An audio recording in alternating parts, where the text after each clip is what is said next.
It's beautiful that we're wearing names of people who were directly impacted by the bombs.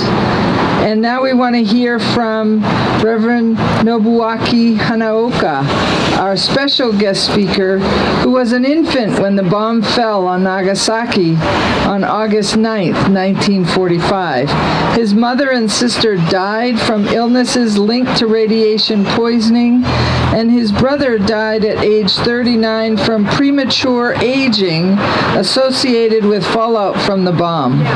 Reverend Hanaoka is a retired minister in the United Methodist Church who came to the United States following seminary training in Japan.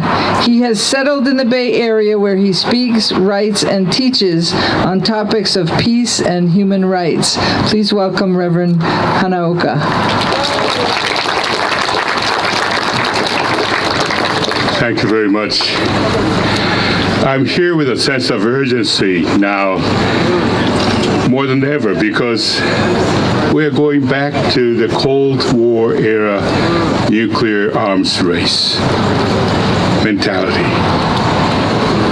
For a while, we thought we were moving in the right direction, slow but steadily. We were disarming, trying to disarm. But now, we have the president who ordered the Pentagon to reestablish our nuclear superiority. 73 years ago, on August 6th, 8:15 a.m., the first nuclear bomb was detonated in the midair over the city of Hiroshima, the beautiful green city of Hiroshima. And 3 days later, in Nagasaki. And death toll from these two bombings alone reached 250,000 by the end of that year. There are three ways that atomic bomb killed so many people. The first was the blast. It knocked down just about every building within the 2 miles radius. And people were crushed under the fallen buildings and hit by the flying debris. And the blast was followed by the immense fireball.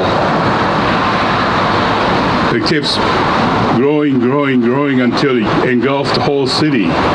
The surface temperature of that fireball was 10,000 degrees Fahrenheit, twice as hot as the surface of the sun. People who were touched by the fireball, the expanding fireball, were instantly evaporated, and the whole city caught fire.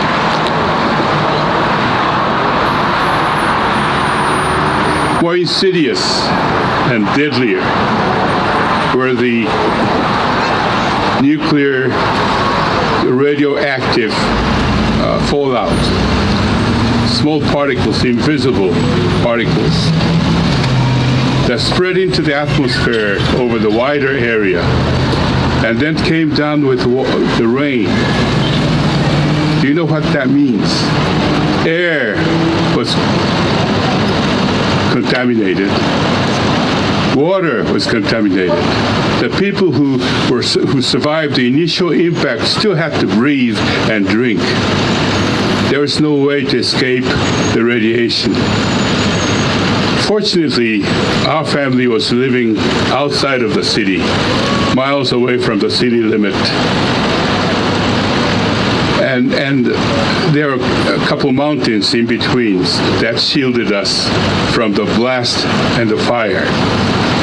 But within a few years, radiation began to affect my family. When I was in the first grade, my mother died. As far back as I can recall, she was in bed, looking pale, weak. I knew she was my mother, but I couldn't even talk to her. I was scared. And after that, my sister died. she suffered also from leukemia. And then,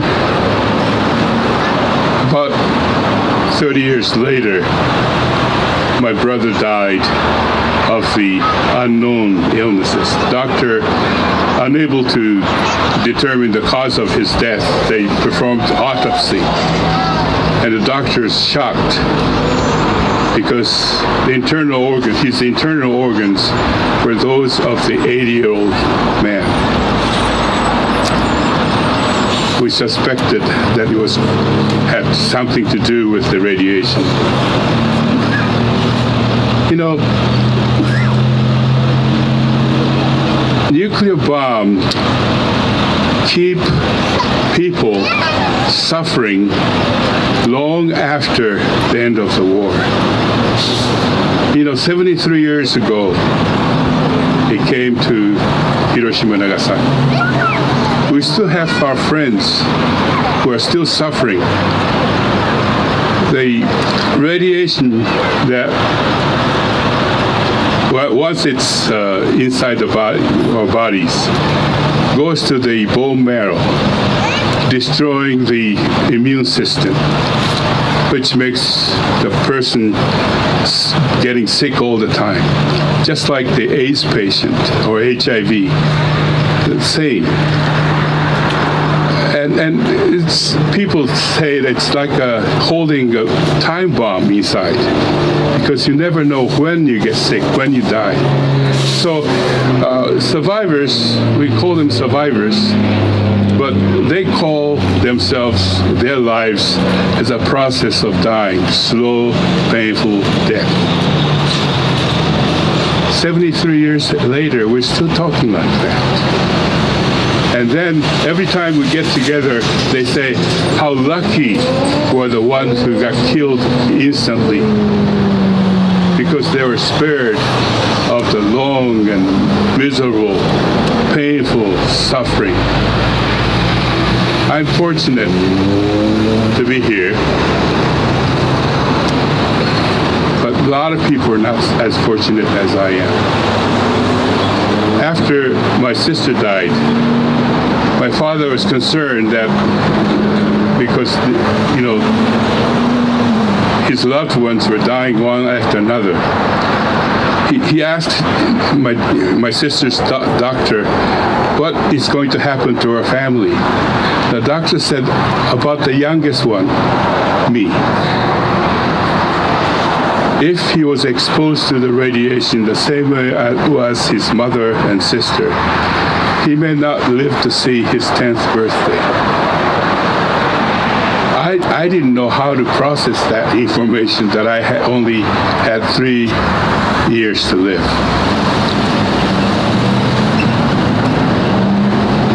I was still in the 2nd grade, I think. I was depressed, withdrawn, and I lost my speech. I didn't say a word, speak a word for a few months. When my 10th birthday came and gone, I was finally relieved. Then came the fits of what they call survivor's guilt. Why did such a loving mother, such a loving sister have to die so painfully? And I, a good-for-nothing kid, is still alive. For a long time after that, I felt deep inside that I had no rights to be alive.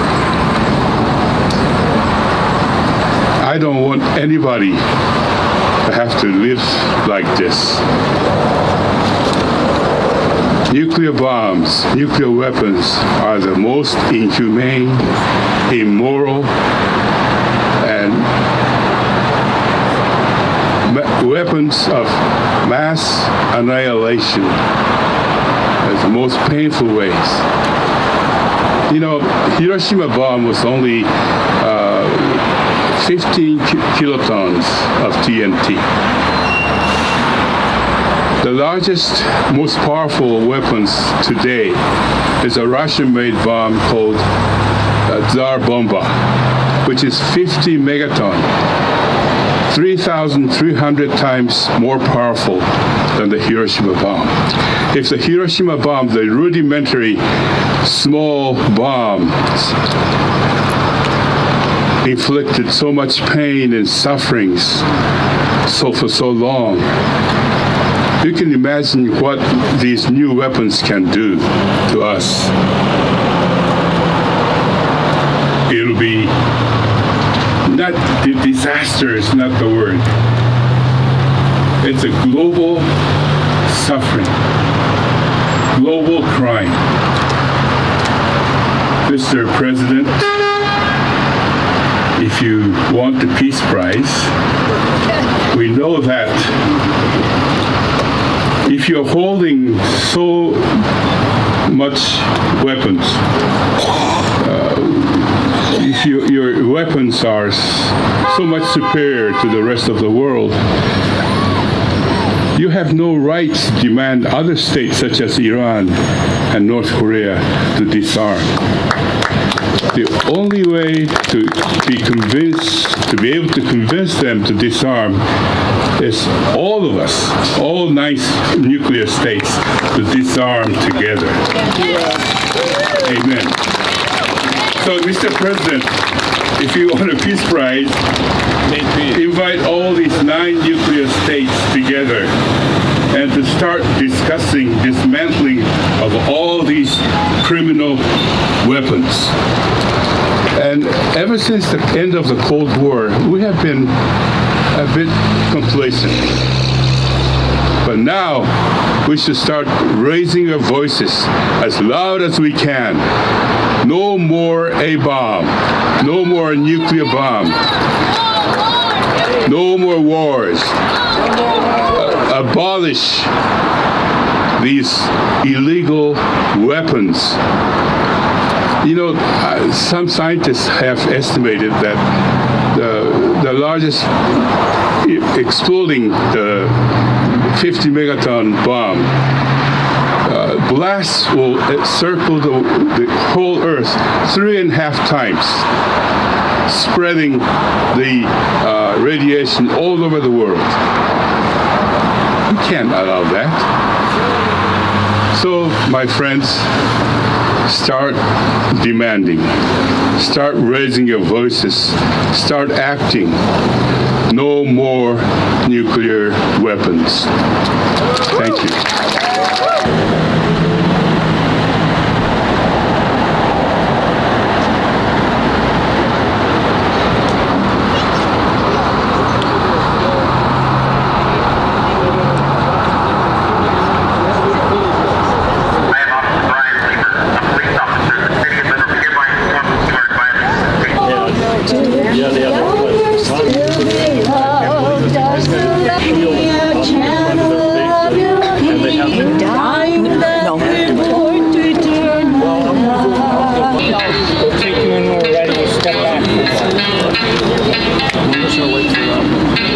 My question to you is, would you be guarding the gas ovens?